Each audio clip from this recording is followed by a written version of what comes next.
Cillian Oppenheimer. I mean, it was a stunning film. It left me speechless when it was over. So thank you for talking with me about it. Pleasure, yeah.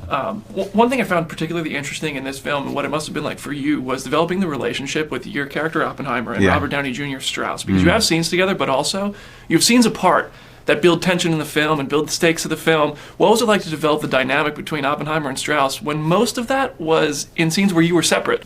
Well, first of all, I think Robert Downey Jr. is just absolutely electrifying in that role. I think he's mind-blowingly good in it.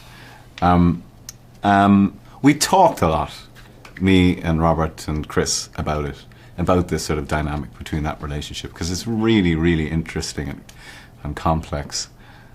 And you know, when you think that one man motivation in destroying another man can be about a slight, you know, at this tiny, tiny event, so he feels slighted. So, and it was just fascinating to talk about that.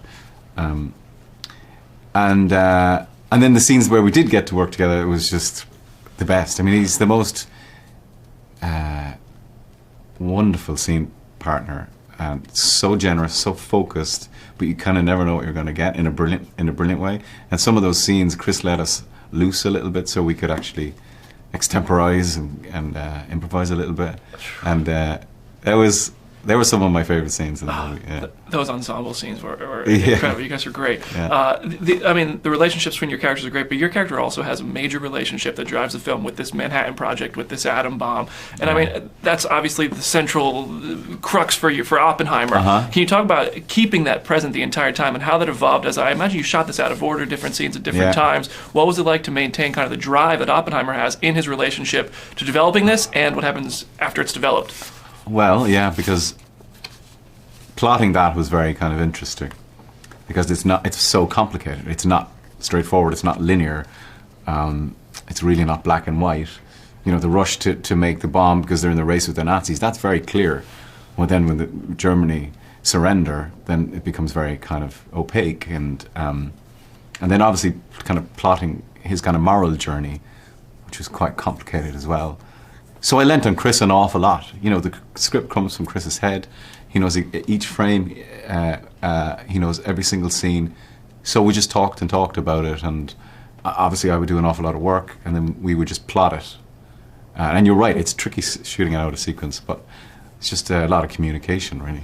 And that, I mean, that relationship with that bomb ultimately leads to these scenes where Oppenheimer is imagining the bomb. And I know Christopher Nolan wanted to do so much practical. So, I mean, there's light, there's shaking, there's things like that in these kind of nightmarish sequences. Was that captured in camera? Were they making sets that could actually... Yeah, it was all in camera, yeah. What can you describe those sets, what it was like to work in front of these backdrop? What kind of impressed you the most? Like when stuff starts vibrating? Yeah, was that really happening? That was done with a projector. So they would photograph the background, then project the photograph onto the background, then vibrate it very gently.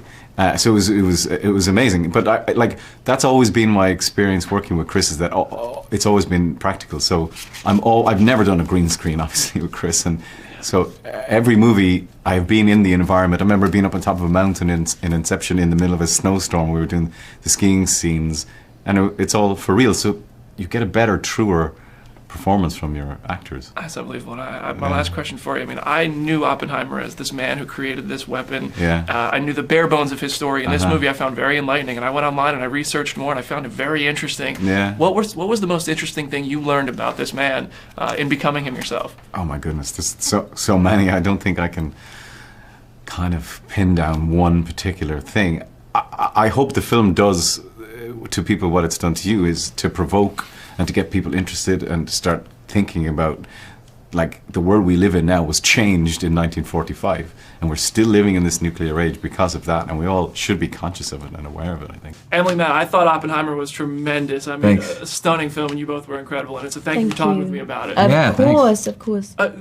This is a 3-hour film, which I imagine means there's tons of pages of script, which Christopher Nolan wrote in the first person from Oppenheimer's perspective. So what was it like for you two as performers to get to know Kitty and get to know Leslie Groves and perform it when you're doing it off of a script that was told from the perspective of Cillian Murphy's Oppenheimer? Good question. Yeah, that is a good question. I mean, I felt like when I read the script, I remember finding it just really pulse racing and emotional and immersive, and that's clearly his intention, Chris, when he wrote it, that it is within the traumatic brain of this one man. That's why it feels like you're left kind of destroyed by it, because it plays like a horror movie. It's so internal, the internal storm of this man the whole way through it. And you kind of felt that when you read the script. And then I think because Oppenheimer was so enigmatic and ambiguous, and it kept you leaning in, like, what's he really thinking about all of this? Chris wanted these and there were these big personalities in his life. The characters were very colorful. Like, she was a real fireball, like such an extraordinary person, really. Not an easy person, but it's so exciting to play her. Yeah, I felt like I really, Chris was so clear that, with the way that it was written in that subjective voice, and that the whole movie, lived or died, hinged on that performance. The book it's based on it won the Pulitzer Prize, it's called American Prometheus, and Chris said, I'm not calling the movie that, I'm calling it Oppenheimer, because it's got to be, that's our way in. And so everything was, like, to your point, like, every question I had from was, how do I calibrate this so it gives you what you need? So it's in support of that larger idea, because that's how the movie works. Really, really on that central performance, which is so good. Yeah, the movie works, man. Yeah. You have dialogue. I mean, you have some really some lines of dialogue that are great in the film, but they're also used in so many of the trailers.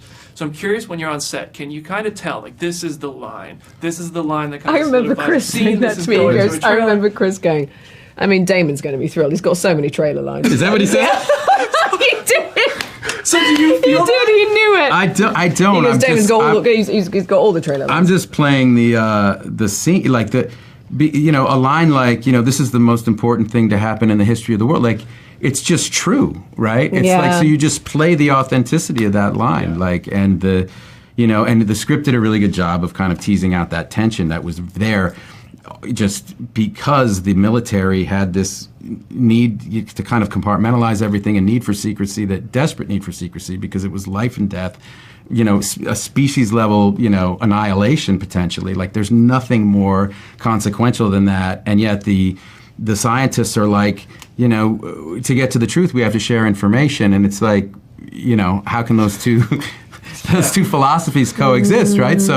So there was a lot to play, and Groves was also a very unpopular guy among the scientists, which was fun. So you can kind of mine that for some laughs here and there, because he didn't care, obviously. Oh, I loved it. The dynamic you had with everybody was great. It was fun. It was fun to play. Emily, Kitty's very much a fighter, and you've played fighters in other films, action movies. Some of my favorite movies, Edge of Tomorrow, Quiet Place. But Kitty is a fighter in a very different way from roles like that in this movie. I'd love to hear, over the course of your career, as you've played these tough characters in such different ways, how has your perspective of what it means to be a fighter evolved? Well, you're right. There are different fights you go through in life, and some are more emotional and some are physical, like what Matt Damon does every Saturday night. He's just brawling all the time. But I think I just go down and challenge John to fight. Challenge John. It's really Come on. I would say, I think it's conviction. I think, like, her conviction and her surety in him, her passion for him and for what's right, and fighting on his behalf when he seems so passive, was just infuriating for her.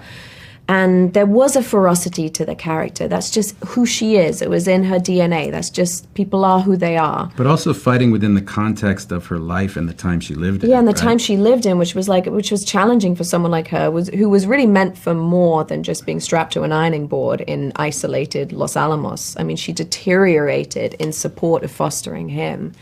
So I saw great sacrifice. There's a fight in sacrifice as well. I just found her to be sort of extraordinary in that way. I really admired her, and she also wasn't very well liked, It's an awesome performance, though. I should have to say, it's great.